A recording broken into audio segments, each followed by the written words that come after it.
Hi everybody, welcome to Bedtime Stories. I'm Miss Elizabeth. All right, we're going to start off with our beginning song, which is Twinkle Twinkle Little Star, and we do 3 signs with that. We do star, then we do our W hands and we say world, just like that, good job. And then we say sky. All right, you ready to put that all together? Okay. Twinkle, twinkle, little star, how I wonder what you are. Up above the world so high, like a diamond in the sky. Twinkle, twinkle, little star, how I wonder what you are. Good job. All right, so my first book I have for you today is Midnight at the Library. And it's by Kazuna Kahara, and it's a Roaring Book Press. So Midnight at the Library. Once there was a library that opened only at night. A little librarian worked there with her 3 assistant owls. Every night, animals came to the library from all over town, and the little librarian and her 3 assistant owls helped each and every one find the perfect book. The library was always busy, but it was also peaceful and a quiet place until one night. Bang, crash, toot! A band of squirrels began to play music. Shh, said the little librarian. Please be quiet in the reading room.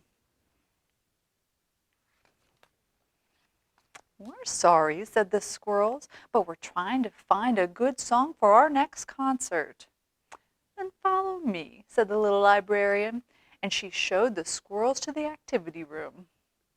Silence settled upon the library once more, while the band played their instruments as loud as they liked. Later that night, the little librarian was busy putting books away when suddenly it started to rain. Oh dear, said the little librarian. There must be a hole in the roof. But sitting on top of a bookshelf, she found a wolf, and she was crying so much that her tears fell like rain. What's the matter, Miss Wolf? Asked the little librarian. Oh, something very sad happened in my story, and I can't read it anymore, replied the wolf. Oh, please don't cry, said the little librarian, and she took Miss Wolf to the storytelling corner.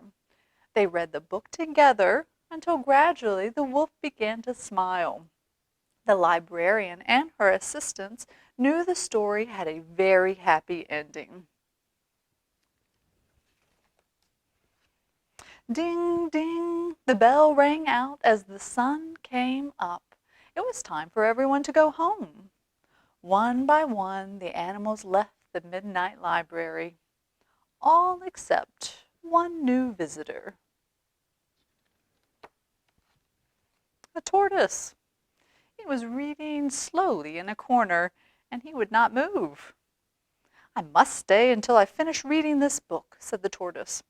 I only have 500 more pages left. Let us get you a library card, said the little librarian. Then you can borrow this book and take it home with you. How wonderful, said the tortoise, and how lucky I am. Goodbye, Mr. Tortoise. Have a good day. He looks pretty happy. The 3 owls and the little librarian gave the empty library a good dust and a sweep. Then finally it was time to find one last book, a very special book. A book of bedtime stories for 3 sleepy owls. Sleep tight. The end. All right. Isn't that a nice book? Everybody found something special for them at the library. Well, I have a friend right here. Oh, here he is. You see my little bat friend? He's so excited about our next book that we have. We call him Matt. Matt the Bat. All right. So he's going to sit right here so he can listen to the next story. There we go. All right. All right. My next story is Bats at the Library. You see why Matt's so excited? Yeah. So this is by Brian Lies. And actually part of this book, the sales for it goes to the bat conservation. So, Bats at the Library. They like reading too. Another inky evening's here.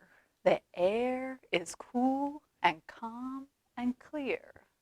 We've feasted, fluttered, swooped, and soared, and yet we're still a little bored.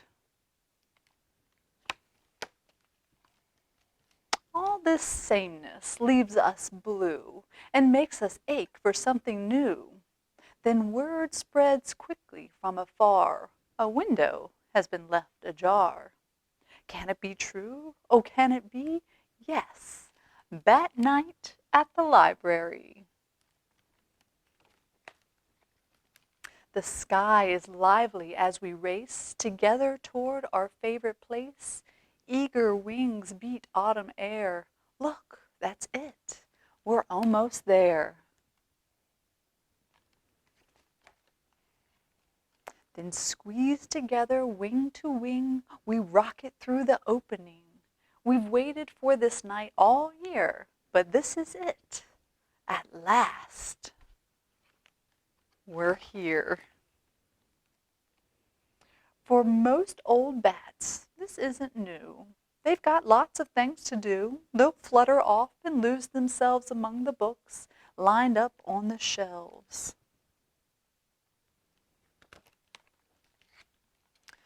Other bats in munchy moods will study guides to fancy foods or hang out by a lamp instead to talk about the books they've read. But little bats will have to learn the reason that we must return. The ones who haven't come before have no idea what's in store. Some of them will drift away and figure out a game to play, like shaping shadows on the wall or wingtip tag around the hall. This big box is loads of fun, blasting brighter than the sun. Instead of copying books from shelves, we can duplicate ourselves. Doesn't matter where you look, there's nothing like a pop-up book. The fountain water's nice and cool. It makes a splendid swimming pool.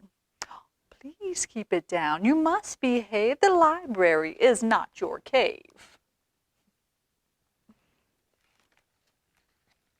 It's hard to settle down and read when life flits by at a dizzy speed, but story time is just the thing to rest a play-exhausted wing.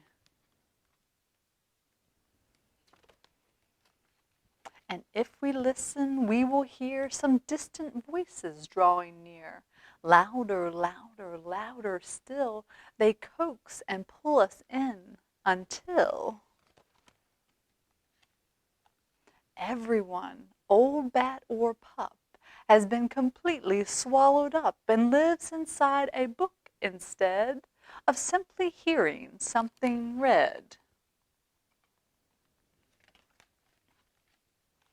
You can see all the different books that they're reading. It's like they're right inside the story. Breathless, lost within the tale, no one sees the sky grow pale.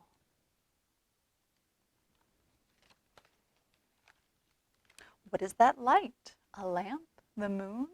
Our bookish feast can't end so soon. It feels as though we've just begun, but now we leave our books half done. Through the window into the sky, it's much too late, we've got to fly. But maybe a librarian will give us bats this chance again and leave a window open wide to let us share the world inside. For now we'll dream of things we've read, a universe inside each head. Every evening, one and all will listen for that late night call. Can it be true? Oh, can it be? Yes. That night at the library. The end. All right, everybody. Thank you so much for joining me for Bedtime Stories this evening.